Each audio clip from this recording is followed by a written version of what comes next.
رب ذوالجلال اپنی لاریب کتاب قرآن مجید فرقان حمید میں ارشاد فرماتا ہے، تیسرا پارہ ہے، آیت نمبر 260۔ رب فرماتا ہے وَإِذْ قَالَ إِبْرَاهِيمُ رَبِّ أَرِنِي كَيْفَ تُحْيِي الْمَوْتَى۔ اور یاد کیجئے جب حضرت ابراہیم علیہ السلام نے کہا اے میرے رب مجھے دکھا تو مردوں کو کس طرح زندہ کرے گا۔ رب نے فرمایا قَالَ أَوَلَمْ تُؤْمِنْ، اللہ نے فرمایا کیا آپ کو یقین نہیں؟ قَالَ بَلَىٰ وَلَٰكِن لِيَطْمَئِنَّ قَلْبِي، حضرت ابراہیم علیہ السلام نے عرض کیا کیوں نہیں مگر تاکہ میرا دل مطمئن ہو جائے۔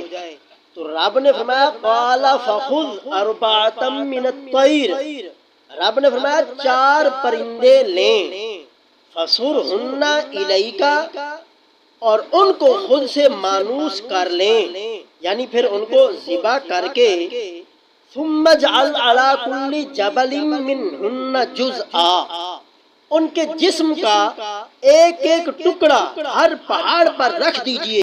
ثُمَّ ادْعُوهُنَّ يَأْتِينَكَ سَعْيًا، پھر انہیں بلائیے وہ آپ کے پاس دوڑتے ہوئے آ جائیں گے۔ وَاعْلَمْ أَنَّ اللَّهَ عَزِيزٌ حَكِيمٌ، اور یقین رکھیے اللہ بہت غالب بڑی حکمت والا ہے۔ حضرات مکرم، اب آپ غور کریں کہ حضرت ابراہیم علیہ السلام کو رب نے فرمایا کہ 4 پرندے پکڑ لیں۔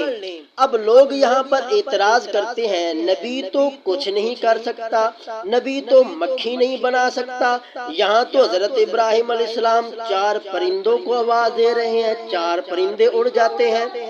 اب حضرات مکرم غور تو ان لوگوں کو کرنا چاہیے جو قرآن حدیث کا صحیح طرح مطالعہ نہیں کرتے، قرآن و حدیث صحیح طرح سمجھا ہوتا تو حضرات مکرم آج ہمیں ان کو نہ سمجھانا پڑتا۔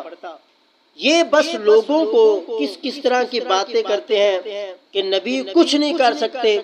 بھئی ہم بھی کہتے ہیں نبی اپنی طرف سے کچھ نہیں کر سکتا، رب دے تو نبی پھر سب کچھ کر سکتا ہے۔ یہ تو معاذ اللہ ایسے ہوگا جب آپ نبی کے بارے میں کہیں گے کہ حضور علیہ الصلوۃ والسلام یا کوئی نبی کچھ نہیں کر سکتا تو یہ رب کی عطا پر آپ کا انکار ہو سکتا ہے۔ ہاں ہمارا بھی عقیدہ جماعت اہل سنت کا یہی ہے، جب تک رب کی اجازت نہ ہو نہ کوئی نبی رسول ولی کوئی کچھ نہیں کر سکتا۔ جب رب کی اجازت ہو تو وہ نبی ہو، رسول ہو، ولی ہو، رب کی طاقت سے وہ سب کچھ کر سکتے ہیں۔ یہاں بھی تو رب نے فرمایا، ہم بھی یہی کہتے ہیں، جھگڑا کس بات کا ہے؟ جھگڑا حضرات مکرم ختم کرو، قرآن و حدیث کا صحیح طرح مطالعہ کرو۔ ہمارا عقیدہ یہی ہے، بھئی رب ہے وہ سب کا رب ہے، حضور کا بھی رب ہے، نبیوں رسولوں کا بھی رب ہے، سب کا رب ہے۔ وہ جس کو چاہے جتنا مرضی درجہ عطا فرمائے۔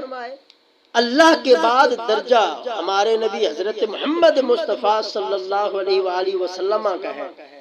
تو وہ ذرا حضرات اس بات پر غور کریں کہ قرآن مجید میں رب نے حضرت ابراہیم علیہ السلام کو فرمایا کہ آپ 4 پرندوں کو پکڑ لیں، پھر ان کو خود سے مانوس کر لیں، پھر ان کو جب مانوس کر لیں گے پھر ذبح کر لیں، ذبح کر کے پھر ان کا ہر ایک کا یعنی ان کے جسم کا ٹکڑا ٹکڑا کر کے علیحدہ علیحدہ پہاڑ پر رکھ دیں، ہر پہاڑ پر رکھ دیں، پھر جب انہیں ثم ادعوهن، پھر انہیں بلاؤ، پکارو۔ اب وہ حضرات بھی ذرا غور کریں جو کہتے ہیں کہ پکارنے سے شرک ہو جاتا ہے۔ اگر دعا یدعو کا معنی پکارنے سے شرک ہو جاتا تو معاذ اللہ کیا حضرت ابراہیم علیہ السلام یہاں شرک کر رہے ہیں؟ نہیں، قرآن مجید صحیح طرح سمجھو، ہم یہی کہتے ہیں۔ کسی مستند عالم سنی صحیح العقیدہ کے پاس 2 زانوں ہو کر بیٹھو، قرآن اور احادیث کا صحیح طرح معنی جو ہے وہ سمجھو، پھر سمجھ آئے گا۔ یہ نہیں ہے کہ جس کو بھی پکارو آپ کہیں یہ شرک ہو جاتا ہے، پکارنے سے شرک نہیں ہوتا۔ بات یہ ہے کہ شرک تو اس وقت ہوگا جب رب کے ساتھ دوسرا رب مانا جائے، دوسرا خدا مانا جائے۔ تو اکیلے پکارنے سے شرک نہیں ہوتا۔ تو حضرت ابراہیم علیہ السلام نے ثم ادعوہن، ان کو پکارا، بلایا، تو پھر کیا شرک ہو گیا؟ نہیں، حضرات مکرم، جب اللہ کو وحدہ لا شریک رب مانا جائے، اس کی ذات و صفات کے ساتھ کوئی دوسرا خدا نہ مانا جائے تو کیسے شرک ہوگا؟ نہیں شرک ہوتا۔ تو لہٰذا حضرت ابراہیم علیہ السلام کا یہ واقعہ قصہ قرآن کے اندر پڑھ کر جب آپ غور کریں گے تو پھر پتہ چلے گا۔ حضرات مکرم، امام ابن جریر اپنی سند کے ساتھ روایت کرتے ہیں کہ حضرت ابراہیم علیہ السلام ایک راستہ سے گزر رہے تھے، انہوں نے دیکھا کہ راستہ میں ایک مردہ گدھا پڑا ہوا ہے جس کا گوشت نوچ کر درندے اور پرندے کھا رہے ہیں۔ جب درندے چلے گئے اور پرندے اڑ گئے اور اس مردہ گدھے کی صرف ہڈیاں بچ گئی تو حضرت ابراہیم علیہ السلام کو تعجب ہوا۔ وہ کہنے لگے، اے میرے رب، مجھے یقین ہے کہ تو اس گدھے کو ان پرندوں اور پرندوں کے پیٹوں سے جمع کرے گا۔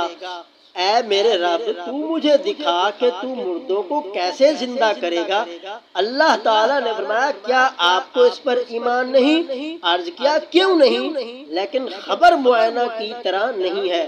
تو حضرات مکرم، اب آپ ذرا غور کریں، جو قرآن مجید کے اندر جن 4 پرندوں کا ذبح کرنے کا ذکر ہوا ہے، ان کے یعنی ٹکڑے ٹکڑے کرنے کا بیان ہے، تو امام ابن جریر نے روایت کیا کہ مجاہد نے بیان کیا ہے کہ یہ 4 پرندے مرغ، مور، کوا اور کبوتر تھے۔